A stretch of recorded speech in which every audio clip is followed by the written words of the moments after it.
જાણો વાળીનાથ મહાદેવ મંદિરની શું છે વિશેષતાઓ।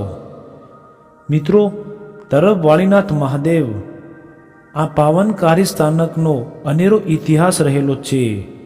ભારતમાં આ એકમાત્ર એવું મંદિર છે કે જ્યાં દેવાધિદેવ મહાદેવ મૂર્તિ સ્વરૂપે બિરાજમાન છે અને આ મૂર્તિ પણ સ્વયંભૂ પ્રગટ થયેલી હોવાની માન્યતા રહેલી છે। આ સ્થાનકને રબારી સમાજની ગુરુગાદી માનવામાં આવે છે। આ સ્થાનક સાથે તમામ વર્ગ અને સમાજના લોકોનું આસ્થાનું કેન્દ્ર રહેલું છે। આ પવિત્ર સ્થાનકના 13મા મહંત બળદેવગીરી બાપુને રબારી સમાજે ભાનું ઉપનામ આપ્યું હતું। એક સૂત્ર, ભા એ જ ભગવાન। જાણો શું છે અખંડ ધૂણી। શિવધામ તીર્થ ભૂમિ શ્રી વાળીનાથ અખાડા તરફ ખાતે આજથી લગભગ 900 વર્ષ પૂર્વે શ્રી વાળીનાથજીની હાલની જગ્યા વાળી તપોભૂમિ પર પૂજ્ય વિરમગીરી બાપુનું આગમન થયેલું। વિરમગીરી બાપુએ પહેલાં થોડોક સમય કંથારિયા ગામે રોકાણ કરેલું, જ્યાંથી ફરતા ફરતા ઊંઝા આવેલા। ઊંઝામાં કડવા પાટીદારોને પણ ધર્મ જાગૃતિ સાથે જ્ઞાન અને ભક્તિ તરફ વાળ્યા। ઊંઝાના પાટીદારો અને રબારીઓએ તે સમયે પૂજ્ય વિરમગીરી બાપુને ગુરુદેવ તરીકે માનતા અને પૂજન કરતા। ઊંઝાથી વિરમગીરી બાપુએ ભક્તરાજ તરભોવનભાઈના આગ્રહથી વાળીનાથની પવિત્ર ધરતી પર પધરામણી કરી। તરબની ધરતી આ વિરમગીરી બાપુને તે સમયે સ્વપ્નમાં શ્રી વાળીનાથ ભગવાનની મૂર્તિના અને ધૂણીના દર્શન થયેલા।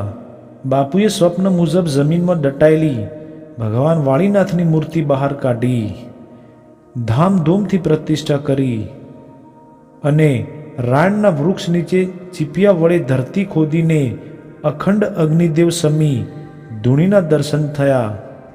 જે રાયણનું 900 વર્ષ જૂનું વૃક્ષ અને ધૂણી આજે પણ હયાત છે, જેના દર્શનનો આજે પણ મહિમા છે। ગુજરાતનું સૌથી મોટામાં મોટું સોમનાથ મંદિર બાદ બીજા નંબરનું વાળીનાથ મહાદેવ મંદિર તૈયાર। મિત્રો, 900 વર્ષ જૂના તરબ ખાતેના વાળીનાથ મહાદેવ મંદિર સ્થાનકે હવે નવું ગુજરાતનું સૌથી મોટામાં મોટું સોમનાથ મંદિર બાદ બીજા નંબરનું વાળીનાથ મહાદેવ મંદિર તૈયાર કરાયું છે।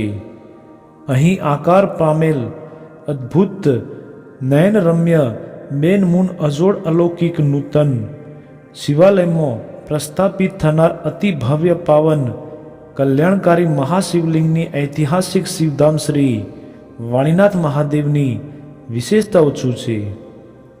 આ મંદિરમાં મુખ્ય 3 શિખર આકાર પામ્યા છે, જેના મુખ્ય ગર્ભગૃહમાં ભગવાન શ્રી વાળીનાથ મહાદેવ, જમણી બાજુએ બીજા ગર્ભગૃહમાં ગુરુ શ્રી દત્તાત્રેય ભગવાન અને ડાબી બાજુએ ત્રીજા ગર્ભગૃહમાં કુળદેવી પરમબા ભગવતી હિંગળાજ માતાજીની મૂર્તિ પ્રાણ પ્રતિષ્ઠા પામવામાં આવી છે।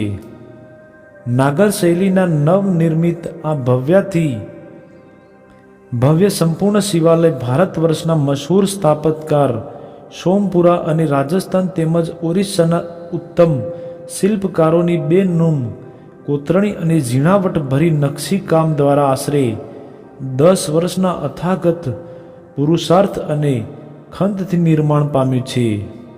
મંદિરમાં 68 ધર્મસ્તંભો ઉપર સુશોભિત મહાકાય શિવાલયની ઊંચાઈ 101 ફૂટ છે, જેની લંબાઈ 265 ફૂટ અને પહોળાઈ 165 ફૂટ છે।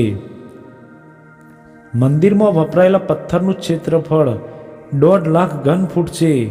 ઐતિહાસિક નૂતન શિવાલય ગુજરાતના પ્રથમ જ્યોતિર્લિંગ સોમનાથ પછીનું ઉત્તર ગુજરાતનું પ્રથમ વિશાળ શિવધામ છે। મંદિર બનાવવા માટે બંસી પહાડ પથ્થરનો વિશેષ ઉપયોગ કરવામાં આવ્યો છે। વર્તમાન યુગમાં બંસી પહાડ પથ્થર અને નાગર શૈલીમાં નવનિર્મિત શિવધામ શ્રી વાળીનાથ મહાદેવ મંદિર આજીવન ભારતીય શિલ્પકલાનું અલૌકિક ઉત્તમ ઉદાહરણ બની રહેશે। મહાયજ્ઞ માટે યજ્ઞશાળા તૈયાર કરાયું। પ્રાણ પ્રતિષ્ઠા મહોત્સવ દરમિયાન યોજાનારા અતિ રુદ્ર મહાયજ્ઞ માટે વિશાળ યજ્ઞશાળા તૈયાર કરવામાં આવી છે। 16 ફેબ્રુઆરીથી 22 ફેબ્રુઆરી દરમિયાન આ યજ્ઞશાળામાં અતિરુદ્ર મહાયજ્ઞ કરવામાં આવશે. યોગ્યશાળા વિશે વાત કરીએ તો યોગ્યશાળાની સન્મુખ 2.5 લાખ રુદ્રાક્ષથી શિવલિંગ નિર્માણ કરવામાં આવ્યું છે. યોગ્યશાળા બનાવવામાં 14,000 વર્ષનો ઉપયોગ કરવામાં આવ્યો છે. યજ્ઞશાળા શાસ્ત્ર મુજબ પિરામિડ આકારની બનાવવામાં આવી છે. યજ્ઞશાળા બનાવવામાં 3.5 મહિના જેટલો સમય લાગ્યો છે. યોગ્યશાળા બનાવવા માટે યુપીના કાનપુરના 40 જેટલા કારીગરોએ અથાગત મહેનત કરી છે. મિત્રો, અને છેલ્લે તમને જણાવી દઈએ કે આ મંદિરની પ્રાણ પ્રતિષ્ઠા કરશે PM મોદી. તરબવાળીના ધામ ખાતે 16 ફેબ્રુઆરીથી પ્રાણ પ્રતિષ્ઠા મહોત્સવનો શુભારંભ થયો છે, જેમાં પ્રથમ દિવસે શોભાયાત્રા નીકળી હતી. શોભાયાત્રા બાદ પોથીયાત્રા અને કળશ યાત્રા પણ નીકળી. આ સમગ્ર આયોજનનું પૂર્ણ થયા બાદ પૂજ્ય ગિરિબાપુ કથાનું રસપાન કરાવાશે. બપોર બાદ ભાતીગળ સંસ્કૃતિ કાર્યક્રમ યોજાશે, તો સાંજે 4 વાગે મોટિવેશનલ સ્પીકર પ્રોગ્રામ રહેશે અને અહીંયા રાત્રે ભવ્ય સંતવાણી પ્રોગ્રામનું આયોજન પણ કરાયું છે. આ મહોત્સવમાં રોજ 3 થી 4 લાખ ભક્તો કથામાં હાજરી આપવાનો અંદાજ છે.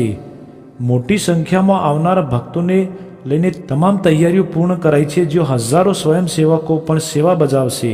અહીંયા પોલીસ કર્મીઓ સુરક્ષાને લઈને સતર્ક છે અને મોટી સંખ્યામાં સાધુ સંતો મહંતો પણ ઉપસ્થિત છે. 16 ફેબ્રુઆરીથી 22 ફેબ્રુઆરી દરમિયાન રોજ અનેક વિધિ ધાર્મિક કાર્યક્રમોનું આયોજન કરવામાં આવ્યું છે. 1100 કુંડીનો અતિરુદ્ર મહાયજ્ઞ યોજાશે, તો 22 ફેબ્રુઆરી વડાપ્રધાન અને મુખ્યપ્રધાન પણ ઉપસ્થિત રહેવાના છે. તો મિત્રો, આ હતો વાળીનાથ ધામનો પૂરો ઇતિહાસ.